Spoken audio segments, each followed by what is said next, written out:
There may be trouble ahead, but while there's moonlight and music and love and romance, let's face the music and sesh. How are you, YouTube? Great to be back again. Obviously, it's not great to be stuck indoors, but it's great to be back talking to all of you here on the internet and drinking beer with you all. So, a bit of a hint, obviously, there in my little attempt at singing there to start things off. So, I'm going to drink a beer from a brewery I absolutely adore. People who know me know that their Viet Now is my go-to, my local at Blackbird. Obviously, you can only get it in pubs. So, I'm drinking one of their other brews tonight instead. And tonight's beer is Ambush, a juicy pale ale from Trouble Brewing. And so let's see what happens if we crack this one open. Good, good. Now I'm sure everybody who watches this is an avid reader of the Business Post, but I'm sure you've also been so inundated with news that you mightn't remember everything I've written in the last few days, and last Sunday in particular. So one of the brewers I spoke to last week was Stephen Clinch from Trouble. And once again, Emmett can't pull a beer, but I'm going to avoid making a bad double entendre this time. That's the difference. Yeah, go me. And yeah, so Stephen's one of the lads from Trouble. Like, you know, he was laid off back during the bust, and him and his mates back to work schemes and the likes. And they decided to take a bit of control for themselves, started their own brewery, and they've been going great guns ever since. I mentioned that my go-to beer, Viet Now, is made by them, and this one's another one I like from them. Haven't had it in a while though, like Ambush. It's been a good while since I had Ambush, so I'm sure Stephen's going to be disgusted that I'm telling him I haven't had it in ages. But well, actually no, let's drink it first, then I'll give you all the other bits. Ooh, smells good. Yeah, so even in the smell, like, you know, a lot of citrus. Whole lot of citrus in the smell, like, you know, but like, you know, well, let's taste it so I know what sort of citrus fruits I'm really getting here. This is definitely going to live up to the juicy name, I think.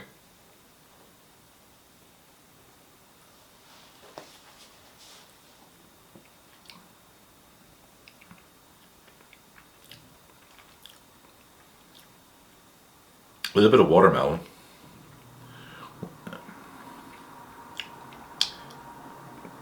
Definitely some regular melon as well, actually.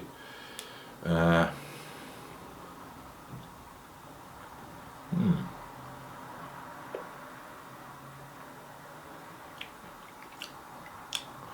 one thing I'm trying to put my finger on it really here.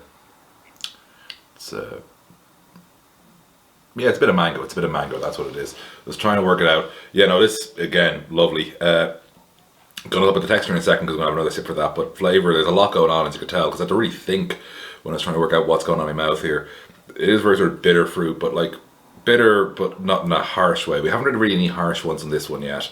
We will hit some harsh ones. I'm picking the beer sort of random, but and sort of I'm trying to make sure the lads, the folks I talked to, lads, don't want to be gendered, the folks I talked to last weekend all get a bit of a mention this week. So that's sort of prioritising a little bit here, but very gentle, a little bit of bitterness, but probably the mildest actually. Well, actually no, the Hope was actually milder, but one of the mildest we've had so far in this.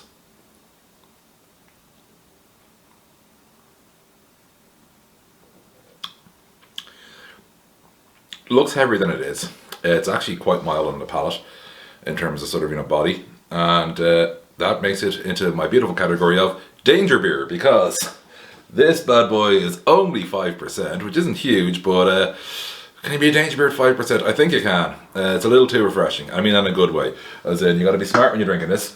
You know, you should drink it. It is a good beer. But don't be needy, just because I could imagine, well, this time of year it's not too bad because it's cold enough, and if you're like me and you don't have your heating on, because I actually like to be cold, that you're going to drink it at a normal steady pace. I think this would go great with a dinner, actually. I just had a steak with broccoli.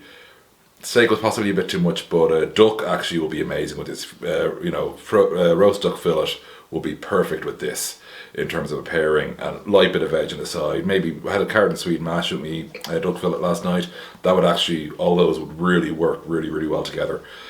So yeah, no, I think that's what we'd go with here in terms of the type of dinner. Now, obviously not everybody likes duck, but think of something that's in the same level of sort of, you know, flavour hitting, yada yada yada, and you're in the right place.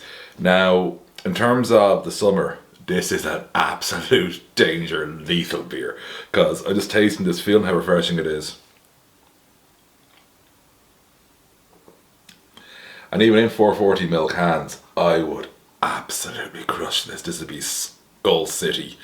This would be just tooraloo-lardy. I am gone for the night. I'm out for the count. We're over. It's over. Vince Carter and the dunk contest, baby. That's what we're talking about with this guy. So great beer here from Trouble. But we have a couple of other things to mention to you. There is a great service, which I have to look up the name of one of them actually here. Sorry, this is very rude. I'm going to be grabbing my phone during this. So hang on a second here. Because I gotta get the name of this. The link will be below, but just so I'm getting the name right. Directfrombrewery.com, which a couple of innovative young people have come up with to make it easier for you to find Irish beer and keep drinking Irish during the crisis. And also there's the Crack Beer group who are following us on Twitter and Instagram, and I know watching the video, so cheers to you all. Friday night coming, we're doing this on the 18th, so that Friday is 2 nights away. That's the 20th. Gonna have online sesh via Zoom. We can, with the link below for where you can register with that, it's totally free. The only rule is make sure it's Irish craft you're drinking, and we'll all have a nice Zoom sesh together, and it'll be fantastic. So there are 2 things to do. If you want to order some beer direct from brewery, we have the link below. The Crack guys also below. We also have the link to Trouble Brewing below. So we've got 3 links below in the details, the descriptions. But let's have another couple of sips of this before we wrap up.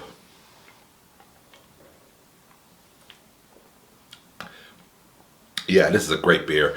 So I know obviously everybody at the moment, because I know from the reaction I'm getting whenever I talk to anybody, is asking how their folks, their friends are doing. I'm doing pretty alright. It was a bit weird coming back to work today after the day off, even though it was in the same place, because, you know, just getting the head back in the mood. But once I got writing, it was great, so that was nice. It's good that I got a great setup here. Like, you can kind of tell I got a bit of a decent home office setup going on there. You might be able to see the napkin area for my croissants for breakfast, which I still haven't put in the bin. Maybe you can't, either way. Yeah, so it's normally cleaner than that, but it's still in pretty good nick. And the weird part for me was, so today was the first day since the weekend, so it's only like Wednesday, but like I hadn't walked to Rathmines Village since, I'm going to say Sunday, but I think it might even have actually been Saturday since I've been in Rathmines Village proper. And yeah, I think it actually was Saturday. And, you know, it was weird because, like, you know, obviously we're all doing our social distancing, which, again, do it and stay at home if you can. I had to get a couple of things in Aldi, which is the only reason I went as far as the village. I got enough in me stores at the top of the road for the day-to-day, keep me going. And yeah, it is weird because, like, you know, as people still about, seeing obviously the signs of closures for the time being, and also, of course, you know, just seeing people just being more wary of getting too close to one another on the street is very odd. And I know it's going to be strange for us for quite a while, but we'll sesh through this together, obviously responsibly, but I'm not paid by any brewery, so I can talk about the sesh as much as I want. I don't work for the alcohol sector, although I seem to give it a lot of my own money. But yeah, do sesh responsibly, because as well, you want to keep being able to keep going with the sesh, because if you drink only moderately, you can keep drinking moderately for longer. That's fewer nights where you have to dial it back down, and that's good. That's good for drinking. So yeah, thanks to everybody who's been showing some support online for these. It really does mean a lot. But the reason we're doing this isn't so I can like big up my ego and all that. It's so we can get you drinking more Irish craft beer. So please, when you're going to the shops and you're getting some beer, get some Irish craft. And if you're getting whiskey, try and support some of the Irish craft whiskey distillers. Same if you're a cider drinker, try and support some of the craft cider people. I'm not like, you know, just about the beer. Me I am, but I understand that the entire craft alcohol sector is in a position here where, you know, they're often like, you know, sort of reliant on certain times of the year. This is one of the huge ones, and they're going to need your support. So if you're a gin, a whiskey, a cider, or a beer person, whatever it is, please support Irish alcohol during this time. Keep drinking Irish. I will launch it to all of you, and thanks very much for your support. And I will see a bunch of you online on Friday night sharing all this, but you'll see me again tomorrow night trying another fantastic Irish beer. Launch it.